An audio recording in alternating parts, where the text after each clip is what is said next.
The unsolved case of D.B. Cooper hijacking a plane, demanding a $200,000 ransom, and then never again appearing in public is one of the most mysterious cases that the FBI has ever come across. In fact, it's the only air piracy event in commercial aviation history that has never been solved. Until now. After 45 years on the FBI's most wanted list, new evidence in the form of secret FBI documents that have only now been released prove the real identity of this notorious criminal. So, who is he, and how did he get away with this perfect crime? It's time to answer those questions.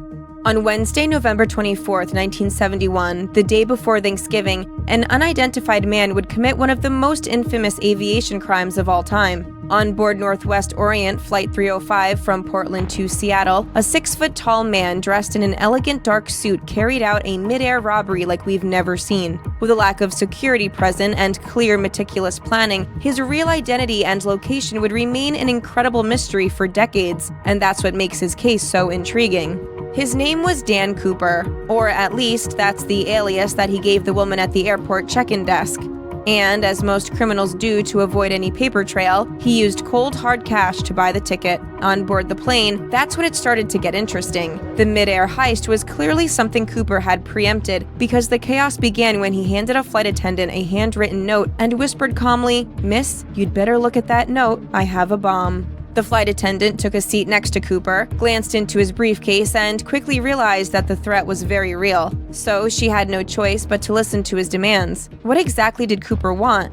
3 things. First, $200,000.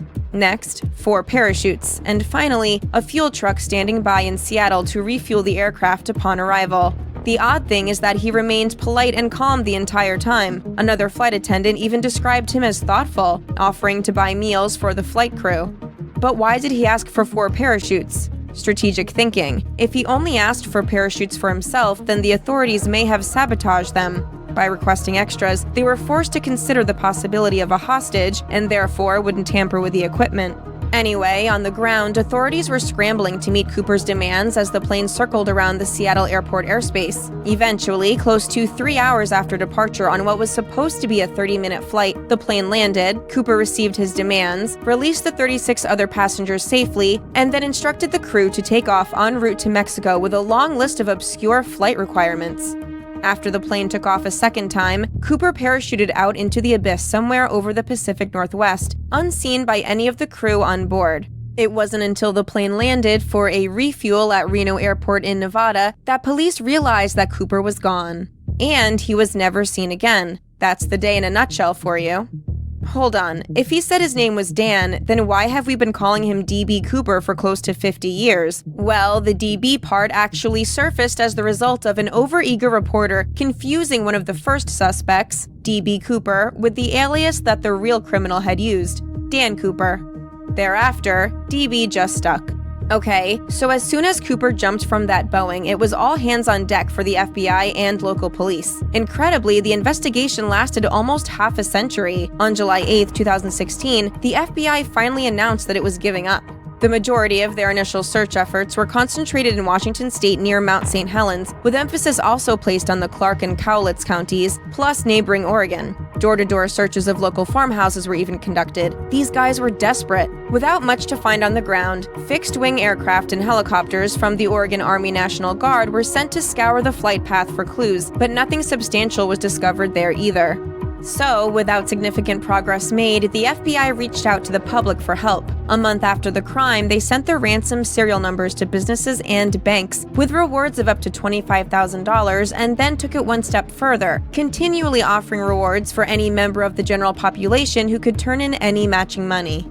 Over the years, there were hundreds of suspects, but only a select few made a solid case. Richard McCoy Jr. was a name that floated around as the real D.B. Cooper. Why? Because he committed a copycat crime in Denver in 1972. Since he was jailed for 45 years for the copycat crime, authorities had plenty of reason to suspect that he carried out the original one too.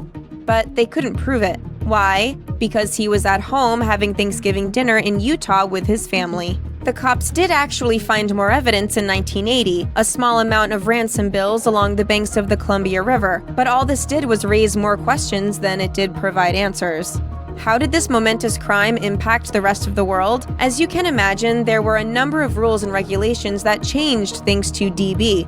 Cooper's ransom was the most famous, but it certainly wasn't the only one. After 19 ransom attempts in 1972, in early 1973, the FAA began requiring airlines to search all passengers and their bags. And the new laws worked, reducing these sorts of acts to next to nothing in the year after. Airplanes themselves were also changed. Among the changes, peepholes became mandatory in all cockpit doors. For 45 years, D.B. Cooper was on the FBI's most wanted list. Now, with new evidence in the form of secret FBI files that have only now been released, including a long list of reports and testimonies, all signs point to one man. The name you need to know is Robert Rackstraw. The documents showed that Robert wasn't just your average Joe. He was a former U.S. Army pilot who had flown helicopters in the 1st Cavalry Division during the Vietnam War. This meant that he was trained in explosives, demolition, and parachuting. He knew how to construct weapons and jump safely from planes. Plus, being a former pilot, it would have explained his thought-out list of specific flight requirements. While Rackstraw didn't expressly utter the words, "I am D.B. Cooper," when interviewed, he didn't deny it either, saying, "Could have been. Could have been." And if that's not as clear as an indication as any, he also said, "I'm probably one of the only people who can close the case." The motive was clear too. The newly released documents reveal that he'd been kicked out of the Army for lying just a few months before the plane jacking. And if you don't believe he had criminal blood running through his veins, he stood trial for his stepfather's death as well, although was acquitted. But all of the new information pointing to Rackstraw adds layers of controversy as well. Some people believe that it could have been an inside job or was deliberately covered up by the FBI. They had all this information since the 70s but did nothing with it. But why? Because the newly uncovered FBI documents reveal that the investigators believed that D.B. Cooper, or should we say Robert Rackstraw, could have actually been an undercover CIA agent. Rackstraw's Vietnam field commander even confirmed it himself. In the words of cold case investigator Tom Colbert, "He got away with the ransom, invested it in property, and the FBI turned a blind eye, flat out lying and covering up his crimes to avoid embarrassing the government."